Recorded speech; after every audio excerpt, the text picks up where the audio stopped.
I'm Dr. Charles White. Let me explain to you who I am. I did 22 years in the Navy. I worked in the Navy Special Forces. I was a SEAL in SEAL Team 1 for 15 of my 22 years in the Navy. After getting out of the Navy, I went to work for Orange County, Florida Sheriff's Office, and worked for them in a specialized field, those who are arrested for being predators of young children. And I worked for them for 15 years. I attended the seminary, earned my PhD in Christian counseling. I'm a published author. I have 3 published works, and I'm working on my 4th one. And I'm going back to school, oddly enough, at the age of 80. So if you think I'm insane, you're welcome to the club. All right? So let's very briefly read this first page and the demographics and information. And by the way, if your church, when this is all over with, or any activity you associate children with, if you would like me to come out and present that to those who volunteer with the youth groups and in the young children's ministries and stuff, or the staff of that church, I'd be very happy to do that. It will cost them absolutely nothing. It's good information to have. All right, those who molest children look and act just like everyone else. They look very normal, just like you and I. You think, well, they're like everyday American citizens. And then we find out they're not really at all. All right? These are people who have or will sexually abuse children in churches, schools, youth groups. Abusers can be neighbors, friends, family members. People who sexually abuse children can be found in families, schools, churches, recreation centers, and other places children gather. About 90% of the children who are victims of sexual abuse know their abuser. And I'll talk about this a little later. There are 2 different kinds of abusers. There's fixated child predators, and there's regressed child predators. Those who are fixated are either a male or a female, and the least reported are men who have been sexually abused, because they see this differently than women do. They see it as more of a conquering type of thing, more of a masculinity type of thing than women do. All right? Approximately 30% of the children who are sexually abused are by a family member. Family members accounted for 23% of those abusing children under the age of 17. 60% of the children who are sexually abused are abused by people the family trusts. So you trust Uncle Ed. He wouldn't consider doing that to your kids. Come to find out, Uncle Ed's been abusing kids for years. And you never knew it. You never had an idea that he would ever consider doing something like that. And here later we're going to talk about the behaviors of children who have been sexually abused. What do you look for in a kid that's been abused? So you're much more aware of your surroundings as you associate with these children. All right? Not everyone who sexually abuses children is a pedophile. Child sexual abuse is perpetrated by a wide range of individuals with diverse motivations. It is impossible to identify a specific characteristics that are common to all those who molest kids. Most people who abuse children have a family history of that. A large percentage of those have been abused by somebody else. So they just carry that on to the next generation. And it goes on and on and on. All right? Situational offenders tend to offend at times of stress and begin offending later than pedophile offenders. They also have fewer victims. You know? Pedophile offenders often start offending at an early age and often have many victims, frequently not family members. And when you look at the numbers of people who have been reported as a pedophile, I want you to remember that that is a conservative number. You only know the numbers once they get reported. And a large percentage of people never get reported at all. We never know they're doing that out there. All right? 70% of child sexual offenders have between 1 and 9 victims, while 20% have 10 to 40 victims. That's an enormous number. That means that for every child you see in your church, That means for every person in your youth group, anywhere that children associate, that you look at that group of kids and you say that one out of these 10 kids, all right? Children living without a parent are 10 times more likely to be sexually abused than children that live with both biological parents. Children who live with a single parent that has a live-in partner are at risk, highest risk. They are 20 times more likely to be victims of child sexual abuse than children living with both biological parents. Females are 5 times more likely to be abused than males. 20% of the children have been sexually abused are 8 or younger. The risk of sexual abuse is tripled for children whose parents are not in the labor force. If you're unemployed, it makes it even worse. You're always home. You're always there. All right? Children who live in rural areas are almost 2 times more likely to be identified as victims of child sexual abuse because you're away from society. You're isolated. You know, you're not near anybody you can tell. So they just take advantage of that. Oh, you know, who are you going to tell? You know, your neighbor who lives 2 miles down the road and you're living on a farm? You have no one to tell. Children who witness or have been victims of other crimes are significantly more likely to be sexually abused because they're yearning for they're yearning for affection. They're yearning for somebody who can protect them from these crimes. And these perpetrators know that. They're not stupid. Many of these perpetrators are very bright people. But they know what they're doing. They know what they want. All right? So anybody have any questions at all? Family and acquaintances, child sexual abuse perpetrators have reported that they look for specific characteristics in the children they choose to abuse. Certain elements of that child they look for. They report looking for a passive, quiet, troubled, lonely children from single parents or broken homes. And we talked about single parents.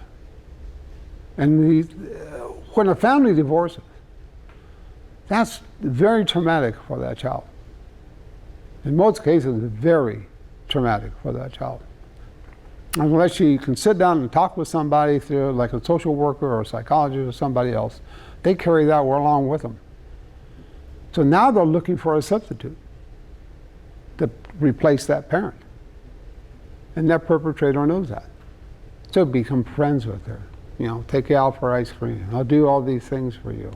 I'll gain your sympathy. I'll gain your attention to a point that you want to be with me.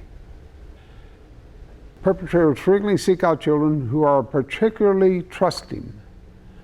They almost always establish a relationship with the victim's family as well. What are the immediate consequences of child sexual abuse? Children are sexually abused at a significantly greater risk for later post-traumatic stress and other anxiety symptoms such as depression and suicide. And I cannot tell you how many kids, when I was a case manager, committed suicide. Sexual behavior problems and over-sexualized behavior are very common consequences of child sexual abuse. For instance, if a child is 6, 7, or 8 years of age, and they're talking with you and they know a lot about sexuality, you better start and wonder, where did this child learn this? Where did this information come from to her or him? That's an excellent way of discovering that the child has been abused. Children who have been sexually abused have over 3 times as many sexual behavior problems as children who have not been sexually abused. So many of these kids you see are homeless kids walking the streets in this country. Almost all of them have been victims of sexual abuse and they ran away from their home. Almost all of them. or they've been battered, physically abused, or something. Or they've been emotionally destroyed by that family. And they say, what the heck, I'm just leaving. I'm out of here. And they have more comfort associated with other children that had similar problems. Substance abuse problems are common consequences for adult survivors of child sexual abuse, and that is almost always the case. Now, it may not be hard drugs, it may not be fentanyl, I hope. That never goes away, and you're going to add that to that list of problems our children are facing today. Thousands of kids are dying from this every day. Mental health problems are common and long-term consequences for them. They could be chronically depressed because they're keeping that inside themselves. Never said a word to anybody. Obesity and eating disorders are common in women who had been a history of child sexual abuse. And I have seen that so many times, that they just overeat to compensate for all this horror they've been through. It makes them feel better if I eat. And now they're chronically overweight, which puts stress on their heart, blood pressure, diabetes, pick something. And a lot of these women grow into adulthood and have never revealed the abuse. Many of them. Child sexual abuse associated with physical health problems in adulthood, and I just talked about that. All right, anybody got any questions? Acting younger or going back to doing younger task activities. If you have a child that, say, is 12, 13 years old, and suddenly he's in the backyard playing with his cars, something isn't right. Something's not right. He wants to return back to when it was safe for him. He wants to go back to that again. Of course, he never can, but he doesn't know that. He just wants to be normal, just like you and I. All right? Sudden changes in his or her behavior, weight gain, good or bad grades, happens all the time. Kids are straight A students, and now suddenly they're failing school. Anybody ask them why? Okay, fear of being alone with a certain person.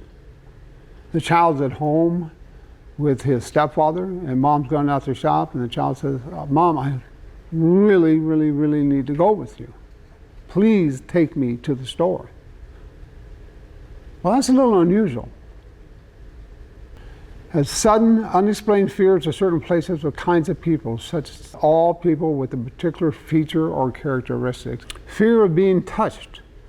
They just don't want anybody to put their hands on them. Leave me alone. They back away from you. That, I need my space. Don't touch me.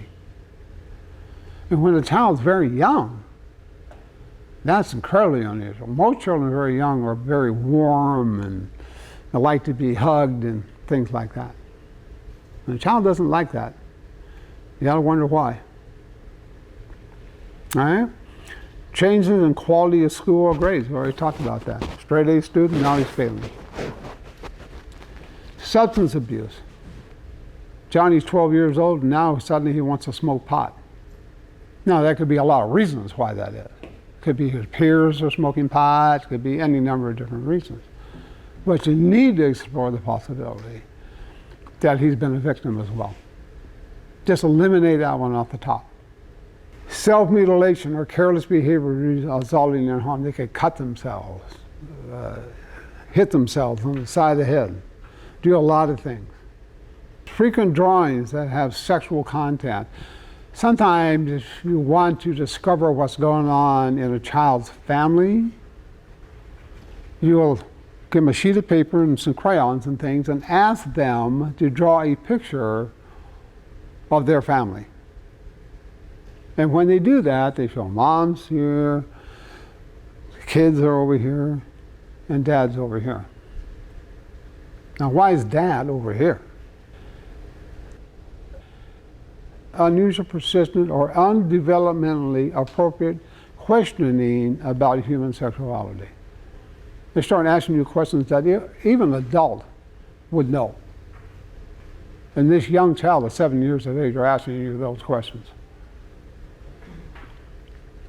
Physical signs, this is important. Sexually transmitted infections or pregnancy. Or it comes down with this latest, one of these viruses we have out here that's only transmitted through sexual contact. Pain, bleeding, or discharge. Persistent or recurring pain with urination or bowel movements.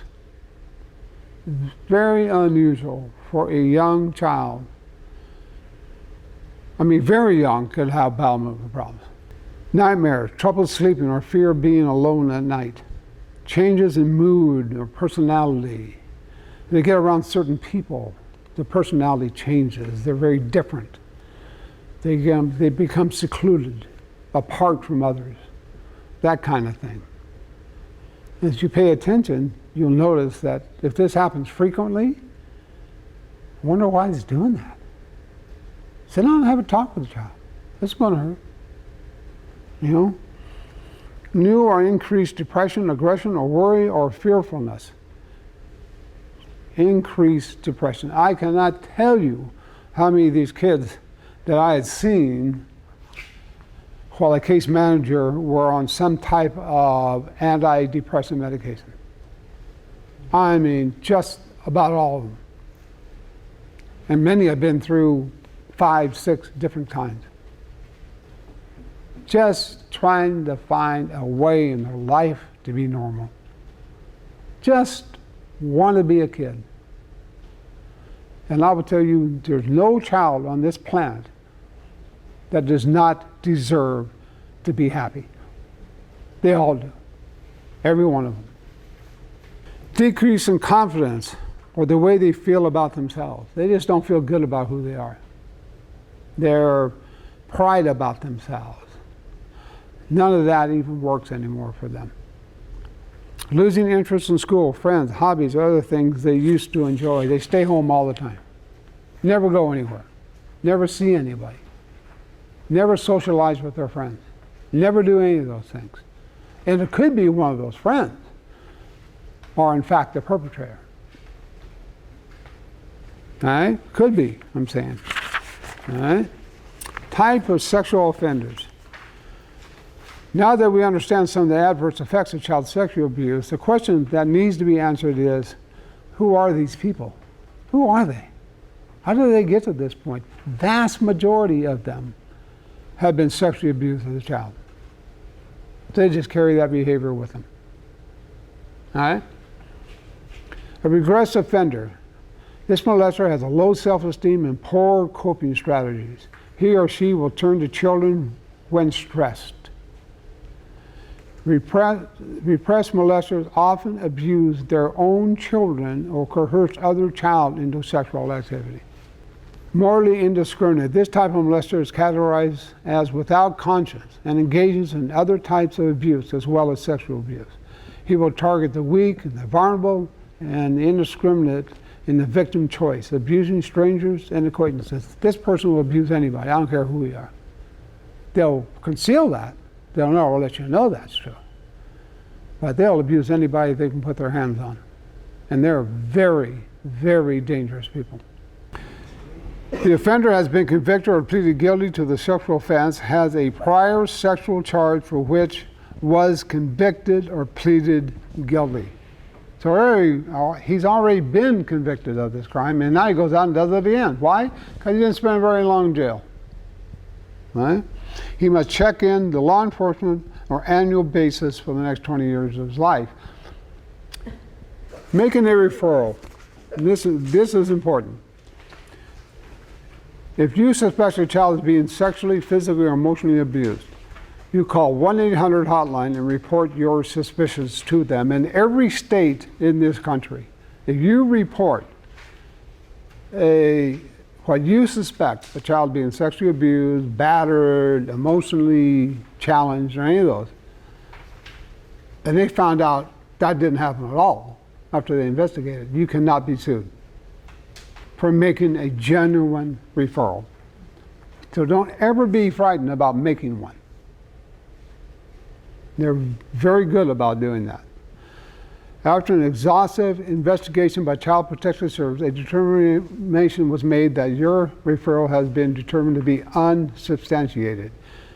Can you be civilly sued? The answer is no. You cannot. What protection do you have for making that referral? And that's exactly it. You cannot be civilly sued. They cannot have you charged. They can't do anything to you. Okay. And when you do the referral, they never reveal who made it. So that family will never know who you are. Because I know people are fearful of reporting if they see an act Yeah. like that, you know, and Okay. they won't call. Now lastly, first and foremost, when making a referral, your name or any other information about you is not recorded. You are completely anonymous, therefore protecting your integrity of the referral system. All right? When did this law come into effect? Oh, it's been around for years. It's nice. Yeah, been around for a very long time. And it's a great law. It's a great law. Yeah. So any questions? Now, if you would like me to do this for your church or come out and present this information to your, children's ministry or child care or any of those kinds of things, I'd be very, very happy to do that for you at no expense to the church.